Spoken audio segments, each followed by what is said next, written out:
Kaning buang na ni. Buang adik ingon pa sa iyang igsuon. Bangag sirayong puwet, diverculitis. Kung ano-ano pinapasok siguro dyan. 2016. Grabe kung ano-ano daw pinapasok dun sa ano ni BBM. Yung tatay ko, si former Rodrigo Roa Duterte, tumakbo. Uy, hindi yun utot ha? Ng presidente.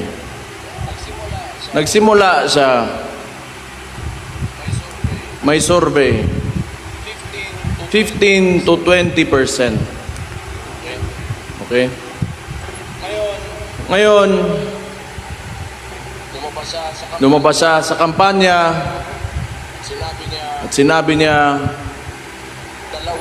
dalawa lang ang plataforma niya.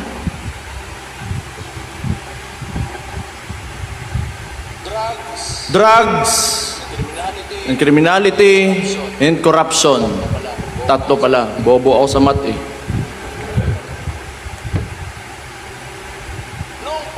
Noong panahon na naging presidente yung tatay ko, hindi ko akalain na babanggain niya talaga yung tatlong pinakamalaking problema ng Pilipinas at nailagay siya ng Pilipino kasi alam nating lahat na yan talaga ang problema ng Pilipino kaya't hindi tayo umaangat. Kaya nailagay siya ng mga Pilipino bilang Pangulo ng Pilipinas. At anong ginawa niya? Inalis niya lahat yon at kung anong sinabi na sa entablado, talagang ginawa niya. Kaya bumaba siya ang approval rating niya. Kung hindi 90, nasa 80, hindi bababa dyan. Negative 15, tama ba? Ibig sabihin nun, kamong mga pobre, kanang mga komunidad, kayo mga nasa community, naramdaman nyo ang pagmamahal niya sa bayan niya at sa mga Comment Pilipino. naman ka-healthy. Talamak ba ngayon yung droga?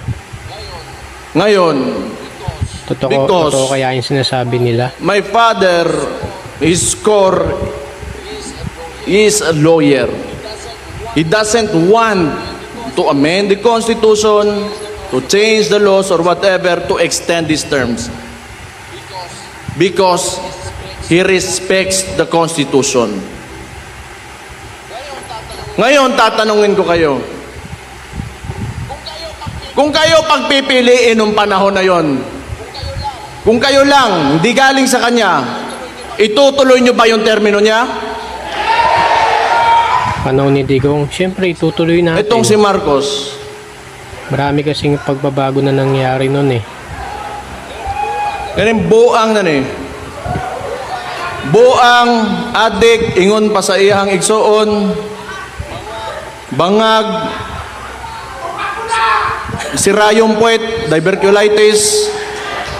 Kung ano-ano pinapasok siguro dyan.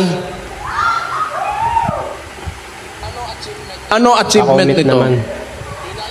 Binalik yung droga, binalik yung kriminalidad, binalik yung korupsyon. At ngayon yung putang inang yan, Grabe. gusto pa magpatagal ng termino niya. Magaling din. Magkakaroon ba ng Saka walang hiyaan ang puke ng si inang yan. BBM? Papayag kaya Ganito yung mga kasi yan. Pilipino? Ang gobyerno, panahon ni PRD, dinicentralize niya. Meaning, power and influence, hindi ang tawag, utang ina ng kabaloon sa tawag ng English ng yawa. Hindi lahat nasa capital. So that, especially the budget, the allocations, lakat aangat. Etong si Marcos kasi, ito yung culture ng politika. Galing pa noon sa mga Espanyol. May mga Peninsulares, Insulares, Indios.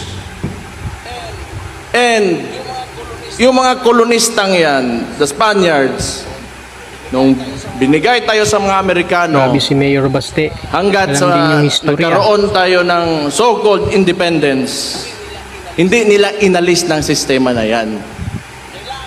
Kailangan malayo ang wealth gap sa mga oligarko, pati sa mga maghihirap, so that they can control. They have control over everything. They have control over politicians. They have control over the economy. At sila lang mayayaman, wala silang kompetensya. Kasi hanggat sa walang umaangat na Pilipinong pangkaraniwang tao, wala silang kompetensya. And that's what they want to maintain. Masasabi ko lang doon sa speech ni Mayor Baste, medyo nakakatawa siya eh. Kasi sinabi niya lahat nung baho ni BBM, lalo na yung about sa diverculitis. Totoo ba yon? Sira ba talaga yung ano ni BBM? Para kasing hindi naman halata eh doon sa mga balita, di ba? Madalas nag-i-speech si BBM na okay siya. Solid yung mga sinabi ni Mayor Baste. Kaya naman madami talagang sumusuporta sa kanya. Alam naman natin maraming DDS. Kahit ako DDS naman ako eh. Pero tingin ko naman kasi tama naman yung sinasabi. Sobrang daming oligarko ngayon sa Pilipinas. Pagkakaintindi ko kasi sa oligarko, parang hinahayaan nilang maghirap yung mga Pilipino eh. Gusto nila walang kukontra sa kanila, parang ganun ba? Comment nyo kung tama yung pagkakaintindi ko. Tsaka hoping na maging maayos na sana yung Pilipinas sa ngayon. Kasi hindi natin masabi. Talamak pa rin kasi yung krimen eh, kitang kita naman natin, di ba? Lalo na yung droga. Parang mas dumami ngayon eh. Parang nandyan lang sila eh, pakalat-kalat. Sana ayusin to ni Pangulong Bongbong Marcos. Kawawa naman yung mga Pilipino. Alam ko kayang-kaya naman niya yan eh. Ilang presidente ng Pilipinas. Maraming salamat mga ka-healthy sa panonood ng aking video. Huwag kalimutang mag-comment, mag-subscribe at mag-like sa aking video. Maraming salamat po sa panonood. Kita-kits po tayo sa susunod ko na video.